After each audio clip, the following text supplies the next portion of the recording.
9 मई 1540 यह वह तारीख है जिस दिन भारत के पहले क्रांतिकारी राणा उदय सिंह के पुत्र महाराणा प्रताप का जन्म हुआ। चलिए जानते हैं भारत के पहले क्रांतिकारी महाराणा प्रताप के बारे में इस वीडियो सीरीज में। हल्दी घाटी के पहले राणा प्रताप के राज्याभिषेक से अकबर के साथ संघर्ष करने तक के इतिहास के बारे में। महाराणा प्रताप के राज्याभिषेक के बारे में जाने तो सन 1540 कुंभलगढ़ के बादल महल में हुआ। इनके पिता का नाम उदय सिंह व माता का नाम जयवंता बाई था। महाराणा प्रताप का राज्याभिषेक 28 फरवरी सन 1572 में हुआ। इनका शासनकाल 19 जनवरी सन 1597 को मृत्यु के साथ ही समाप्त हो गई। 28 फरवरी सन 1572 में महाराणा उदय सिंह का निधन गोविंदा उदयपुर में हुआ।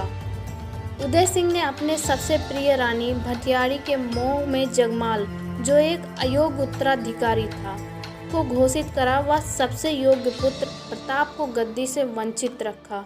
जब उदय सिंह का अंतिम संस्कार हो रहा था तब प्रताप अंतिम संस्कार में थे व जगमाल अनुपस्थित, क्योंकि जगमाल की मां भटियाड़ी अपने पुत्र का राज तिलक करवा रही थी। तब यह बात अंतिम संस्कार में उपस्थित ग्वालियर के शासक राम सिंह व कुंवर प्रताप के नाना जालौर के शासक सोनगरा अक्षयराज चौहान को पता चली तो उन्होंने अंतिम संस्कार के समय ही उदय सिंह के निर्णय का विरोध किया, क्योंकि कुंवर प्रताप संन्यास का निर्णय ले चुके थे। अगर वह संन्यास ले लेते और जगमाल शासक बन जाता तो मेवाड़ साम्राज्य भी मुगलों के आगे झुक जाता। इसलिए उस समय सभी उपस्थित सामंत व शासकों ने गोविंदा के किले में पहुंचकर वहां जगमाल की जगह प्रताप का राज तिलक करवाया। प्रताप इस राज तिलक से खुश नहीं थे, क्योंकि वह सब उदय सिंह के आदेश के विरुद्ध था। वह प्रताप पिता के आज्ञाकारी पुत्र थे, पर वह राज तिलक तक चुप रहे, क्योंकि एक ओर पिता के जाने का दुख तो दूसरी ओर उनकी आज्ञा ना मान पाने का दुख था। पर यह सब देश के लिए आवश्यक था। कुछ समय बाद प्रताप का राज्याभिषेक फिर से समारोह के बाद कुंभलगढ़ दुर्ग में कराया गया। यह एक उत्सव कराया गया जो नए महाराणा के राज्याभिषेक के बाद आयोजित करा जाता है। इस उत्सव को अहेरिया कहा जाता था। इस उत्सव में महाराणा शिकार खेलने जाते थे। इसी उत्सव में शक्ति सिंह भी प्रताप के साथ शिकार खेलने गए थे। यहाँ किसी विवाद के कारण दोनों भाइयों में झगड़ा हो गया। तब झगड़ा रोकने के लिए नारायण दास पालीवाल नामक पुरोहित ने दोनों भाइयों के सामने खंजर घोंपकर आत्महत्या कर ली। महाराणा प्रताप ने ब्रह्म हत्या हो जाने के कारण शक्ति सिंह को देश निकाला दे दिया। यही कारण था कि शक्ति सिंह मुगलों के पास गए, पर शक्ति सिंह का मुगलों की ओर से युद्ध लड़ने का कोई प्रमाण नहीं मिलता। उदय सिंह के शासनकाल में अकबर मेवाड़ के कई हिस्सों पर अपना प्रभाव बढ़ा चुका था। यहाँ तक कि वह 1568 में चित्तौड़गढ़ को विजय कर चुका था, परंतु वह संपूर्ण मेवाड़ को जीत नहीं पा रहा था, क्योंकि अन्य शासक अभी भी मेवाड़ के प्रभाव को मान्यता देते थे। वह अकबर की तुलना में मेवाड़ पर अधिक भरोसा करते थे।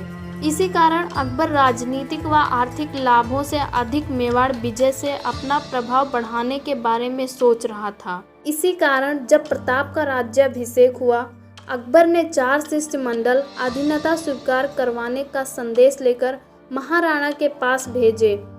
अकबर ने चारों शिष्टमंडल क्रमशः जलाल खां को नवंबर सन 1572, मान सिंह को जून सन 1573, भगवंत दास को अक्टूबर सन 1573, टोडरमल को दिसंबर 1573 में महाराणा प्रताप के पास संधि प्रस्ताव लेकर भेजे, जिसे प्रताप ने साफ साफ ठुकरा दिया। अब हम मान सिंह से हुए विवाद के बारे में जानते हैं, क्योंकि माना जाता है कि हल्दी घाटी में मान सिंह से युद्ध का कारण भी यही विवाद ही था। कर्नल जेम्स टोड के अनुसार जब मान सिंह संधि का प्रस्ताव लेकर मेवाड़ पहुंचा, तब उसके भोजन का आयोजन उदय सागर झील के पास करवाया गया, तो स्वागत के लिए महाराणा प्रताप नहीं गए, अपितु कुंवर अमर सिंह को स्वागत के लिए भेज दिया।